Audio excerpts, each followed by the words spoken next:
Hi all.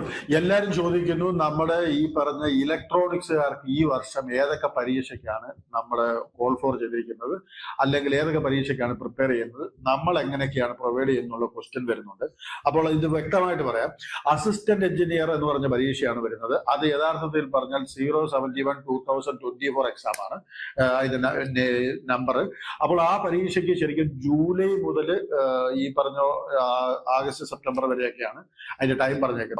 ഇതേപോലെ തന്നെ ഈ പറഞ്ഞു വന്ന ലെക്ചറിംഗ് പോളിടെക്നിക്കിന്റെ പരീക്ഷ കൊണ്ടത് പറഞ്ഞിരിക്കുന്നത് ഓഗസ്റ്റ് മുതൽ സെപ്റ്റംബർ ഒക്ടോബർ വരെയുള്ള സമയമാണ്. അപ്പൊ ഞാൻ പറഞ്ഞു വരുന്നത് രണ്ടാമത്തത് ലെക്ചറിംഗ് പോളിയാണ് 720/2024. അതാണ് പരീക്ഷ. അതിന്റെ ടൈം ഓഗസ്റ്റ് മുതൽ ഒക്ടോബർ വരെയാണ് പറഞ്ഞിരിക്കുന്നത്. അടുത്ത 578 engineering assistant overseer grade 1 electronics wing PWD. അത് ശരിക്കും സെപ്റ്റംബർ ടു നവംബർ ആണ്. യഥാർത്ഥത്തിൽ ഒരു കാര്യം പറയട്ടെ, ഈ രണ്ട് പരീക്ഷയ്ക്ക് പഠിച്ചതിന്റെ ഒരു ചെറിയ അനിയനാണ് വരുന്നത്. അത് നമുക്കറിയാം, ഓവർസിയർ എന്ന് പറഞ്ഞാൽ നമ്മുടെ ഗ്രേഡേ വരുന്നുള്ളൂ, പോളിടെക്നിക് ലെവലേ വരുന്നുള്ളൂ. അതുകൊണ്ട് തന്നെ അതിന്റെ ക്വസ്റ്റ്യൻ പേപ്പറും ക്വസ്റ്റ്യൻസും എല്ലാം ബാക്കി നമ്മൾ സോൾവ് ചെയ്യുന്നുണ്ടാവും. ആർക്ക് വേണ്ടി? നമ്മുടെ ബണ്ടിൽ കോഴ്സിൽ ജോയിൻ ചെയ്യുന്നവർക്ക്. എല്ലാം ക്ലിയർ ആണ്.